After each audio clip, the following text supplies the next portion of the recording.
Hi friends, hope you're whelmed. Today we're going to be checking out the demo for Horses of Hoofprint Bay. If you've never heard of it, it's a point-and-click barn management game where you raise, train, ride, and compete with horses. First of all, let's acknowledge the art style because it is ridiculously pretty.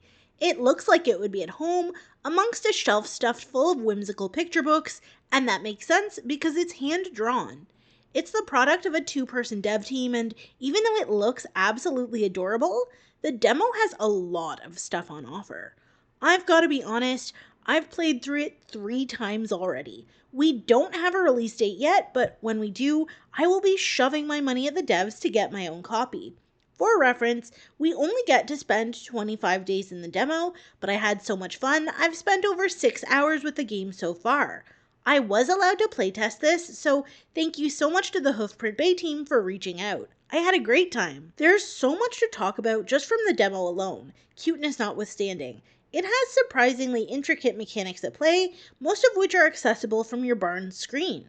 But before you start, if you're like me, you'll want to check out the actual accessibility settings. They already have a couple of really handy options in place, like a jump-off indicator that places objects on the course to let you know when to jump, and auto jump to take the stress away entirely. Even with auto jump on, you can still manually control the jump if you want to, but personally, auto jump is a game changer for me. I love that even when it's enabled, your horse won't always stick the landing. Much of your barn's financial foundation will rely on your horse's strength and endurance.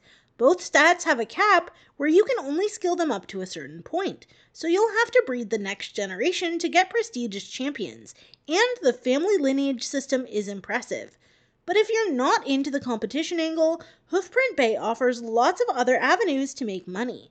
Completing quests is probably the easiest way, but you can offer riding lessons, board horses with various care requirements, use your stallions as studs, or sell the foals your mares have once they've aged up. Plus, once you've unlocked the breeding station, you can make money through artificial insemination. I haven't done that yet because it took me 3 playthroughs to finish the competition quests, but if you want to expand your farm and increase the number of horses you have and staff members you can employ, using a mix of methods to bulk up your finances is the best way to succeed in Hoofprint Bay. Not that it's all about the Benjamins, far from it actually. Hoofprint Bay offers a relaxing, go-at-your-own-pace and downright cozy experience. You don't have to hire employees or accept boarders, and some of the quests, like searching for a neighbor's cell phone or apple picking, are optional. I only offered riding lessons a handful of times, never opened the breeding station, and still found it easy to make money by only doing the competition circuit and accepting 2 boarders. The only reason I had a full in my last save file was because I wanted to see what the genetics system would be like. And I was thoroughly impressed, like squealing at my screen and showing it to my cat, who did not care, and in fact was offended that my attention wasn't solely on him.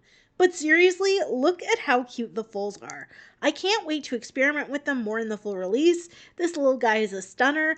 I don't think I could sell him even if I wanted to. He's just too cute. I'm not a horse expert by any means, and I found the game educational and an easy entry point for people who are only casual equestrians or maybe don't ride in real life at all, but still really love horses. Caring for your horse goes beyond just feeding and grooming. In Hoofprint Bay, you'll also be able to administer basic medical care, but if it's really serious, you'll need to call the vet. If your horse is starving or dehydrated, it will be taken away from you. But perhaps the most serious ailment in the demo is sepsis, as the game says there is a chance your horse can die from an untreated infection. Since this didn't happen during my time with the demo, and I'm not intentionally seeking it out, I'm not sure if sepsis is the only way a horse can die, or if age enters the circle of life's equation too, as your horse does have an indicator of how many days old and what life stage it's in. I did ask how death works and if there would be a way to opt out or a slider to extend the lifespan. Luckily, you won't have to worry about an existential crisis while you're playing. I asked about it and was told the game's version of animal welfare steps in when your horse is being neglected, and that when they get too old, they're taken to a retirement pasture. This means they're effectively out of the game and you can't ride them anymore. They have no current plans to introduce a lifespan toggle, but they'll look into it if it becomes a painful thing for players. I also asked if our demo saves will carry over to the full game, but at this point, they're too far out from release to guarantee saves will still be there when the game launches.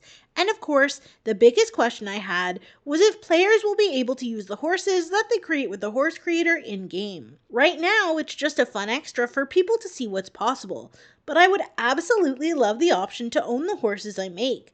I've spent like 10 minutes designing the perfect 2D horse, or just pressing randomize to see all the different combinations, and I'd love to have some of them on my farm. Maybe it could be implemented in a way that's like a combination of Rival Stars horse racing and Ranch of Rivershine. In the desktop version of Rival Stars, you can use in-game currency to buy the horse you customize, but it's not cheap, and the more skilled the horse is, the more expensive it becomes. But in Rivershine, there is no horse customization. Instead, you unlock higher skilled horses by progressing the story. I would love if Hoofprint Bay married these dynamics. Maybe we could customize a horse and buy it from the breeder in town, paying higher prices with in-game currency to afford it. But we'll only be able to create medium and high-skilled horses by placing first in the medium and high competitions and clearing those quests. I'd also like a way to see if our horse has bonded with us and their overall happiness. There is an option to praise your horse, but I didn't notice anything change when I used it, and they didn't react when you give them treats. Still, the gameplay loop is addictive. I loved seeing all the horses just living their lives while I decided what to do that day, and I'm so stoked to create my own dynasty of champions in the full release. Overall, I adored this game. I was so attached to the horses I bought, and I think if your inner horse girl is looking for a new game to obsess over, Hoofprint Bay is a must play. There's also rider customization via sliders and different clothing choices, so if that sounds good to you, you can check out the demo right now on Steam. If you've made it this far, thanks so much. Are you going to be checking out Horses of Hoofprint Bay? If you do, let me know what you thought down in the comments. And also, let me know what you decided to name your horse. I hope you have a relaxing day, and I'll see you next time.